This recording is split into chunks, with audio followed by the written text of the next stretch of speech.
بسم اللہ الرحمن الرحیم۔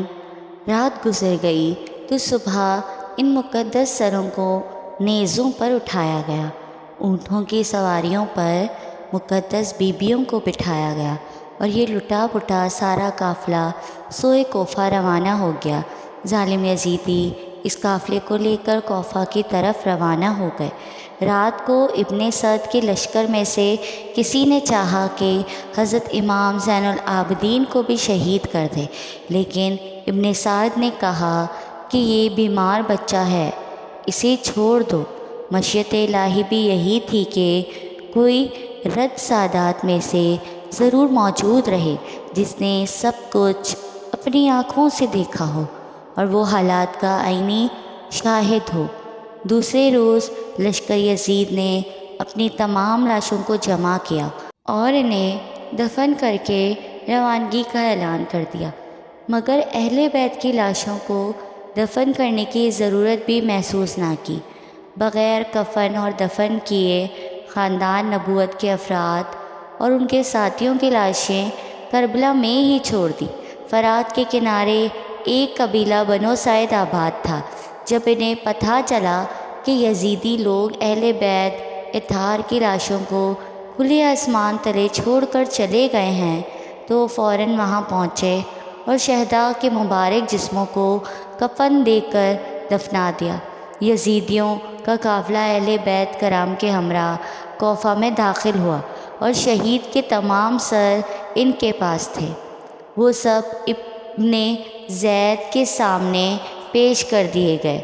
سید الشہداء حضرت امام حسین کا مبارک سر خولی کے پاس تھا۔ وہ کسی وجہ سے بر وقت دربار نہ پہنچ سکا اور سر مبارک کو اپنے گھر لے گیا۔ خولی اپنی بیوی سے کہنے لگا، آج میں تیرے لیے دنیا و جہاں کی دولت لے کر آیا ہوں۔ مطلب یہ تھے کہ جب یہ سر مبارک ابن زید کے دربار میں پیش کروں گا تو بہت سے انعام ملے گا۔ سنگ دل خول لمبی تان کر سو گیا، مگر اس کی بیوی سر مبارک کے سامنے بیٹھ گئی اور ساری رات رو رو کر گزار دی۔ خولی کی بیوی نے دیکھا کہ آسمان سے زمین تک نور نور پھیلا ہے اور سر مبارک کی گرد عجیب شکل کے نورانی پیکر طواف کر رہے ہیں۔ کچھ نہیں کہا جا سکتا کہ وہ مخلوق کون تھی۔ وہ ساری رات یہ نظارہ دیکھتی رہی۔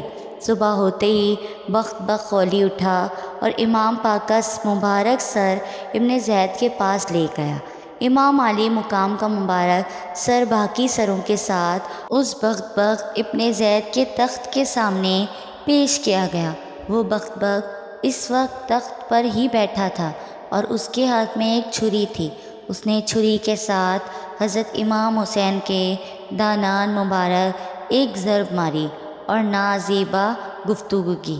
حضور کے ایک کمزور نظر والے صحابی جو وہاں موجود تھے، وہ بہت بوڑھے تھے، ان کا نام زید بن ارقم تھا۔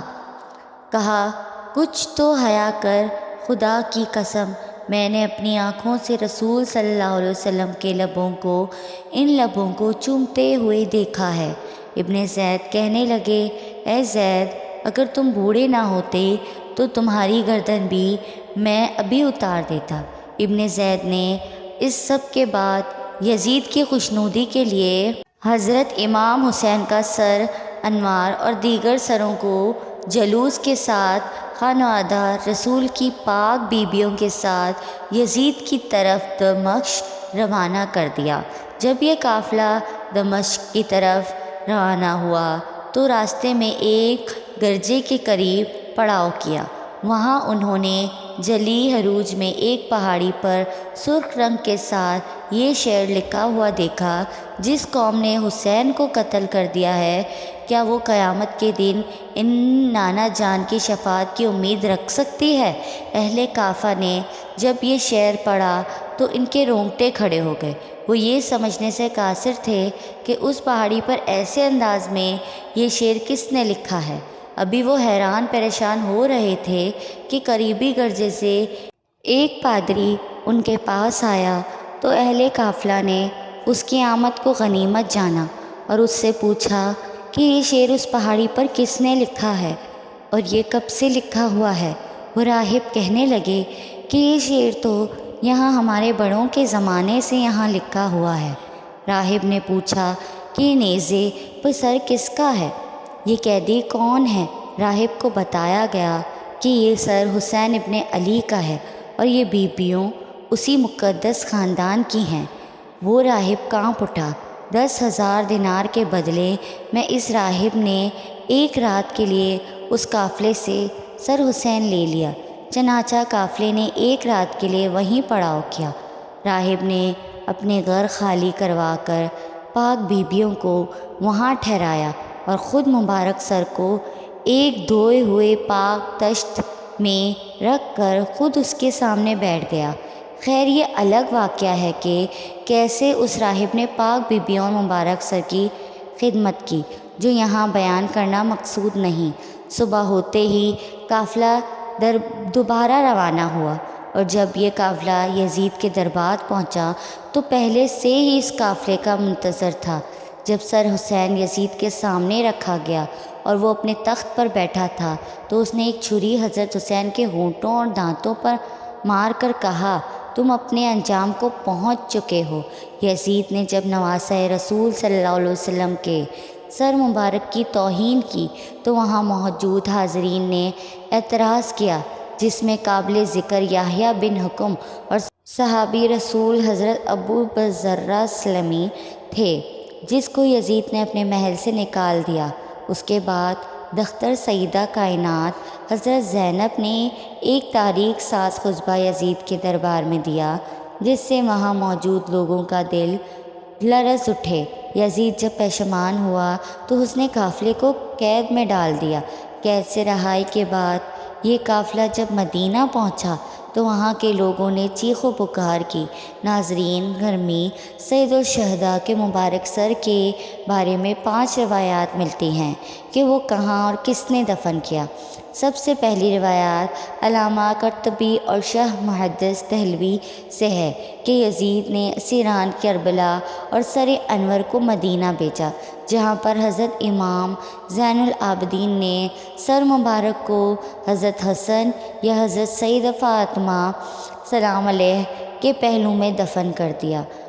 دوسری روایت میں ابو ریحان البیرونی کہتے ہیں کہ اسیران کربلا نے 40 روز کے بعد کربلا واپس آ کر سر مبارک کو جسد مبارک کے ساتھ ملا کر دفن کیا۔ عجائب المخلوقات۔ تیسری روایت یہ ہے کہ یزید کے حکم پر سر امام حسین کو ہر شہر میں لے جایا گیا۔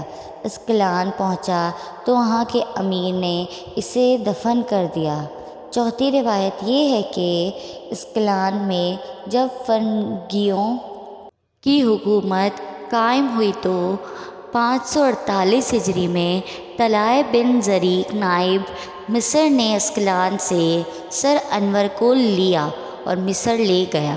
وہاں اس نے مشہد حسینی بنوا دیا۔ اس کے متعلق علامہ ابن حجر متیمی مکی روایت فرماتے ہیں کہ سلیمان بن عبد الملک نے حضور صلی اللہ علیہ وسلم کو خواب میں دیکھا کہ آپ اس کے ساتھ ملاطفت فرما رہے ہیں اور اس کو بشارت دے رہے ہیں۔